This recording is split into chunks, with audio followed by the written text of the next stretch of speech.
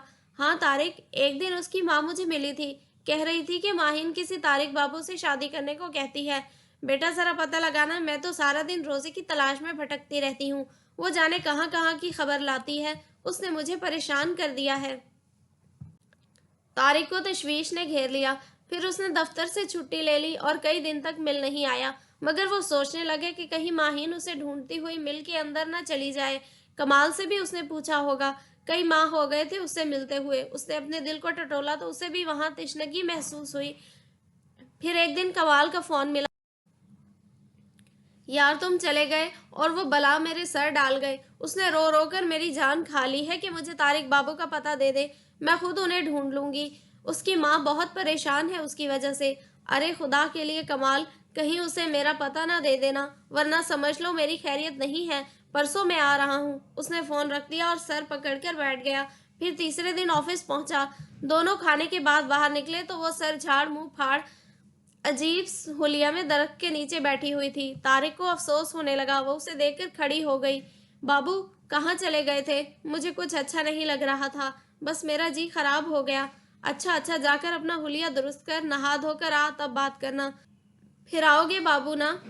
ہاں آؤں گا۔ اور وہ ہنستا ہوا چلا گیا۔ ماہین بھی خوشی سے زکند بھرتی ہوئی اپنی جھوپڑی میں چلی گئی۔ ماں اسے حیرانی سے مسکراتے ہوئے دیکھنے لگی۔ ماں، بابو؟ وہ کچھ نہ سمجھی۔ ارے وہی طارق بابو۔ او اچھا۔ وہ بھی مطمئن سی ہو گئی۔ اس کے بعد تو جیسے وہ آسمانوں پر اڑنے لگی۔ ہر دم بنی سنوری، صاف ستھرے کپڑے، کنگھی چوٹی، آنکھوں میں کاجل، قبول صورت تو تھی، اب اور اچھی لگنے لگی۔ پھر ایک دن پتہ چلا کہ بشیرہ کا شوہر فوت ہو گیا۔ اب وہ بالکل تنہا رہ گئی تھی۔ طارق کمال کے ساتھ اس کے گھر تعزیت کے لیے گیا تو اس کی ماں اس کے قدموں میں بیٹھ کر رونے لگی۔ طارق نے جلدی سے پاؤں سمیٹ لیے۔ کمال نے اسے پکڑ کر ٹوٹے پھوٹے تخت پر بٹھا دیا۔ مجھے بہت افسوس ہے اماں کہ تمہارا شوہر فوت ہو گیا، طارق اور کمال دونوں نے کہا۔ ارے پتر، اسے تو مر جانا ہی تھا، پر سب سے بڑا غم اس دھی کا ہے جو کہتی ہے جہلم نہیں جاؤں گی۔ اب ہمارا یہاں کون ہے؟ بابو اسے سمجھا، یا پھر دو بول نکاح کے پڑھا کر لے جا کہیں کونے خدرے میں ڈال دینا، پڑی رہے گی، خدمت کرے گی، دو روٹی کھا لے گی، میری فکر دور ہو جائے گی کہ میری دھی کو ایک چھت مل گئی ہے، میں سکھ سے مر سکوں گی۔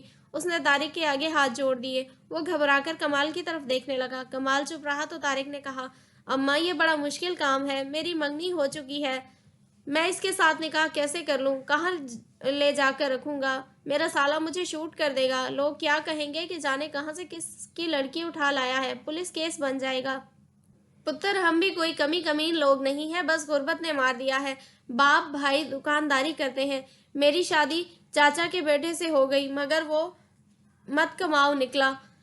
چاچا گاؤں کا ہاری ہے، اس نے بیٹے سے کہا ہمارے ساتھ مل کر کام کر، مگر وہ صدا کا ہڈ حرام تھا، ضد کر کے کراچی آ گیا کہ میں یہاں بڑی نوکری کروں گا۔ اپنی بچی کو ماں کے پاس چھوڑ کر چلی آئی اور وہ یہاں ہیروئن کے چکر میں پڑ گیا۔